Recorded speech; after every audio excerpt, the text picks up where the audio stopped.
Hello, Mimi's Munchkins. Do you like it when I speak in rhyme? Subscribe to the channel and like the video every time. Were you good for Mommy and Daddy? Did you brush your teeth on time? Great job. That's Luke.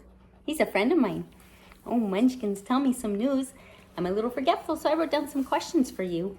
Mimi has some sponsors. I think it's pretty swift. They have to do with bowling. Just Pro Shop and Roll Fit.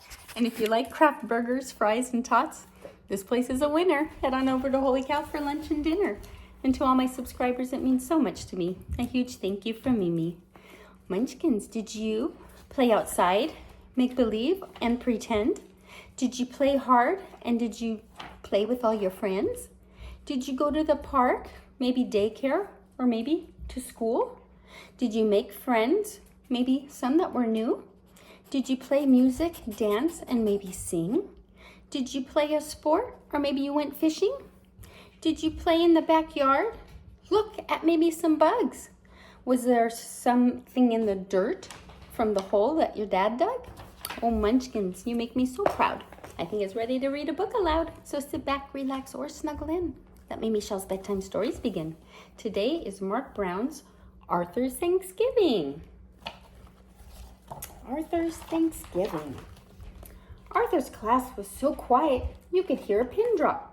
Mr. Ratburn was about to announce the director for the Thanksgiving play, The Big Turkey Hunt. Arthur chewed his pencil. I hope he picks me, whispered Francine. They all held their breath. I've chosen Arthur to direct the play, said Mrs. Ratburn. He had an Arthur the script. Me, the director? Said Arthur. Oh no, grumbled Francine. This is going to be a disaster. Arthur's first job as director was to assign parts. The narrator would have to have the most to say, but the turkey and the symbol of Thanksgiving had the most important role of all. Secretly, Arthur was glad he wouldn't have to be a turkey, but who would play that part?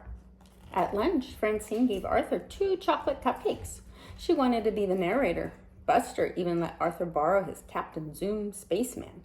He wanted to be the Governor William Bradford. Being the director seemed like fun. Arthur thought Francine would make a good turkey. Never, said Francine. I want to be the narrator. Besides, I have the loudest voice. No doubt about that. Francine would be the narrator. Arthur showed Muffy a drawing of the turkey costume. Lots of feathers, said Arthur. It's a very glamorous role. Yuck.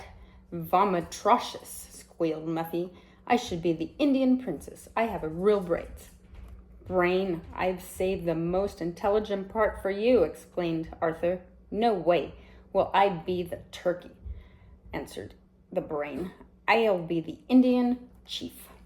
Buster, you're my best friend, began Arthur. The part is real easy. Only one line, and it's the best in the play. I want to be the Governor Bradford, said Buster. Arthur was so desperate that he had asked Blinky Barnes. The turkey is a strong and powerful animal, argued Arthur.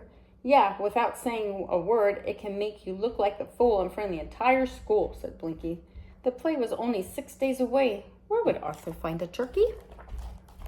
Arthur knew he could count on his family. I'd love to be a turkey, said his father, but I have a dentist appointment that I don't want to miss. The world is full of turkeys, joked his mother. You should be able to find one. I would be caught dead in that outfit, said his sister D.W. Let's talk turkey, said Arthur over the PA system at school. The best part in the Thanksgiving play is still open. If you're interested, please come to the office at once. No one came to the office. In fact, the principal left the office laughing. Arthur put posters in the cafeteria. He placed ads in the school paper. Nothing worked. Arthur had other problems too. Muffy complained about everything. I should be narrator. My parents are paying for the cast party, she whined. Francine would not take her off the movie star glasses. They're good luck, she explained. But when she was having a hard time seeing what she was doing, Buster couldn't remember his lines. In 1620, he recited, we sailed to America on the cauliflower. The rehearsals went from bad to worst. When the Pilgrims and the Indians decided to celebrate their friendship, said Francine, they began to hunt for a turkey. We cooked beans and pumpkin pies, whispered Sue Ellen, and the Pilgrim men went off to hunt for a turkey.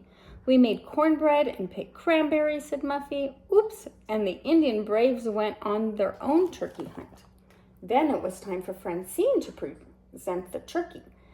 When the Indians and the Pilgrims finally found a turkey, she began, there was a great rejoicing. Today, when we think of Thanksgiving, we all think of turkey. She glanced at Arthur. Don't worry, Arthur promised. I told you I'd find a turkey in time.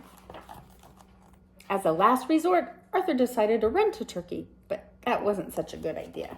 If you don't get a turkey by tomorrow's performance, said Francine, I quit. Everyone agreed. No turkey, no play. Arthur went home to think. He thought about turkeys while he did arithmetic. He thought about turkeys while he played the piano. And he thought about turkeys while he and D.W. did the dishes. Boy, said D.W., if you want something done right, you have to do it yourself. Next morning, Francine, Muffy, and Buster stood before Arthur. They weren't taking any chances. Do we have a turkey? They asked. Arthur just smiled. And the whole school filed into the auditorium. Ooh, said the kids when the lights went out. Shh, said the teachers as the curtain went up. In 1620, we sailed to America on the Mayflower, recited Buster proudly. Whew, said Arthur. The play continued smoothly. Muffy didn't drop the cranberries. The Brain had his costume on correctly. Sue Ellen and her lines in a loud, clear voice, and Francine had even taken off her movie star glasses. Then it came time for Francine's big speech. She crossed her fingers and began. When the Indians and Pilgrims finally found a turkey, there was great rejoicing. Today, when we think of Thanksgiving, we think of turkeys. There was a lot of fumbling behind the curtain. Arthur took a deep breath. He walked on stage. As soon as he did, the audience began to laugh. Arthur turned bright red. This was going to get even worse than he had even thought it would be. The turkey, Arthur began, is a symbol of togetherness and Thanksgiving, and a chorus of voices behind him. Arthur turned around and smiled. I guess Mom was right. The world is full of turkeys. Okay, turkeys, all together now. Let's hear one last line, loud and clear. Happy Thanksgiving! The end. Did you like that book, Munchkins? Me too. Remember, you are special and unique, and there's nobody else in the world like you. Until next time.